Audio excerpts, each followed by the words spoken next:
Yeah.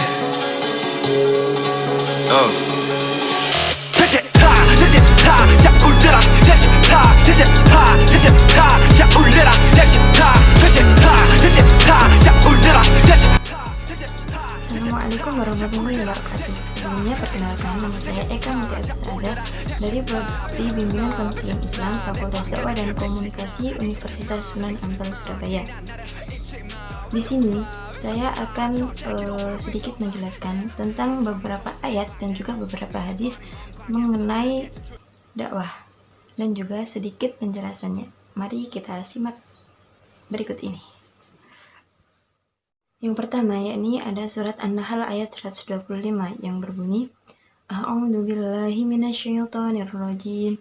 Bismillahirrahmanirrahim. Ud'u ila sabili rabbika bil hikmati wal mau'izatil hasanah wajadilhum billati hiya ahsan inna rabbaka a'lamu biman dhalla an sabilihi wa huwa a'lam bil muhtadin. Yang artinya, serulah manusia kepada jalan Tuhanmu dengan hikmah dan pengajaran yang baik, dan berdebatlah dengan mereka dengan cara yang baik. Sesungguhnya Tuhanmu, dialah yang lebih mengetahui siapa yang sesat dari jalannya, dan dialah yang mengetahui siapa yang mendapatkan petunjuk. Makna yang terkandung dalam surat An-Nahl ayat 125 ini, yaitu Allah memberikan petunjuk kepada Rasul-Nya, kepada Nabi Muhammad SAW tentang bagaimana cara mengajak manusia untuk menuju ke jalan Allah. Jalan Allah yang dimaksud ini yaitu syariat Islam. Yang kedua yakni ada surat Ali Imran ayat 104 yang berbunyi A'udzu billahi minasyaitonir rajim. Bismillahirrahmanirrahim. Wal takum minkum ummatun yad'una ilal khairi wa ya'muruna bil ma'ruf wa yanhauna 'anil munkari wa ulaika humul muflihun.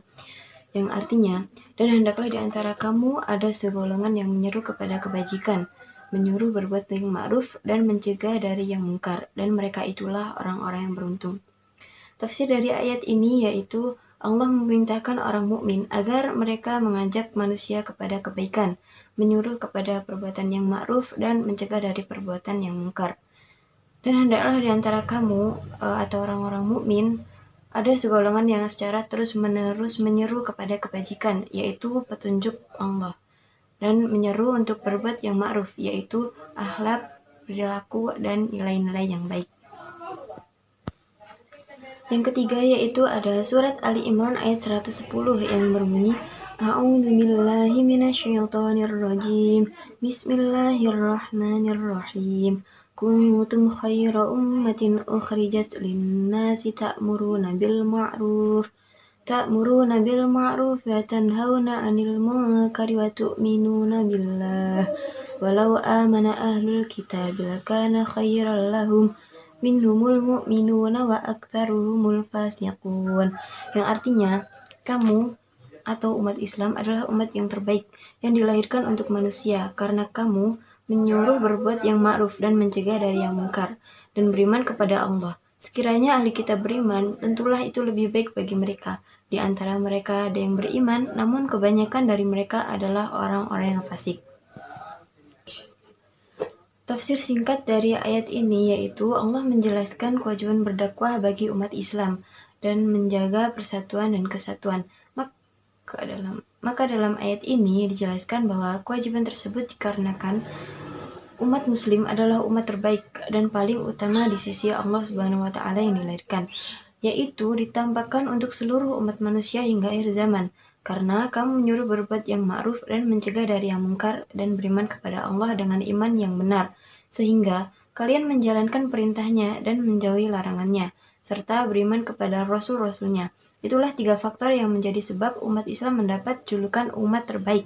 Sekiranya ahli kitab beriman sebagaimana umat Islam beriman, menyuruh yang ma'ruf dan mencegah yang mungkar, serta tidak bercerai-berai dan berselisih tentang kebenaran ajaran agama Allah, tentulah itu lebih baik bagi mereka.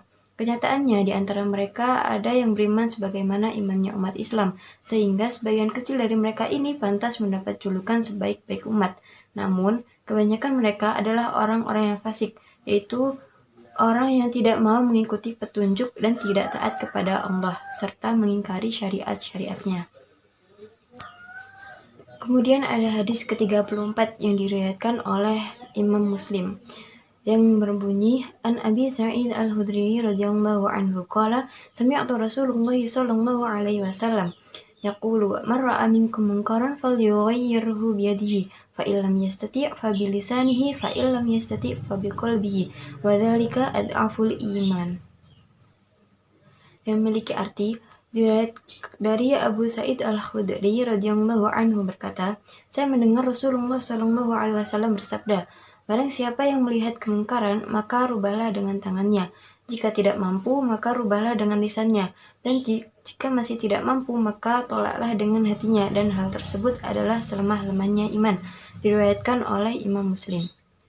Maksud dari hadis ini yaitu, kita sebagai umat muslim apabila kita melihat kemungkaran, hendaknya kita harus merubahnya dengan tangan kita sendiri. Tangan yang dimaksud di sini adalah kekuasaan, seperti kekuasaan yang dimiliki oleh pemerintah, oleh pejabat-pejabat, dan oleh petinggi lainnya.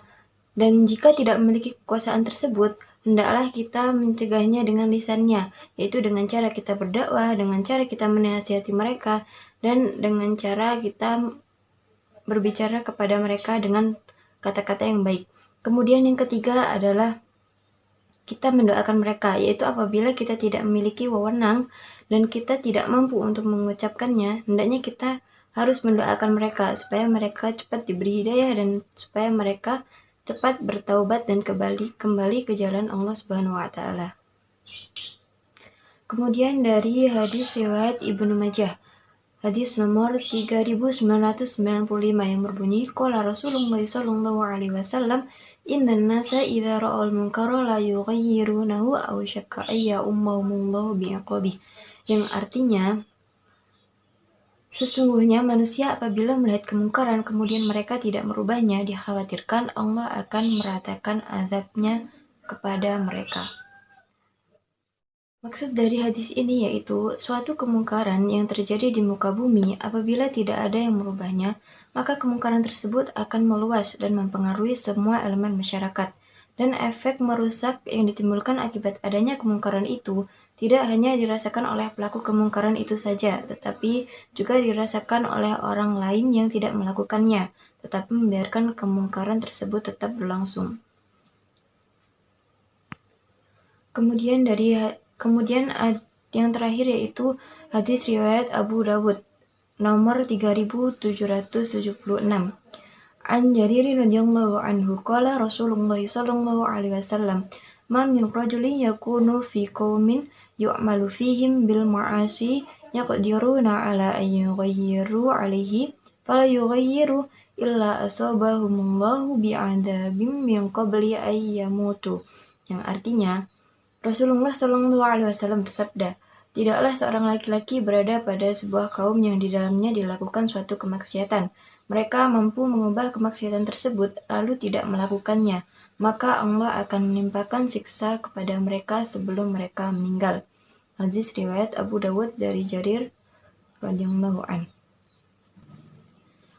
Yang dimaksud al-ma'asyi dalam hadis ini yaitu al-ma'asyi jamak dari lafadz al-maksiat, yaitu durhaka.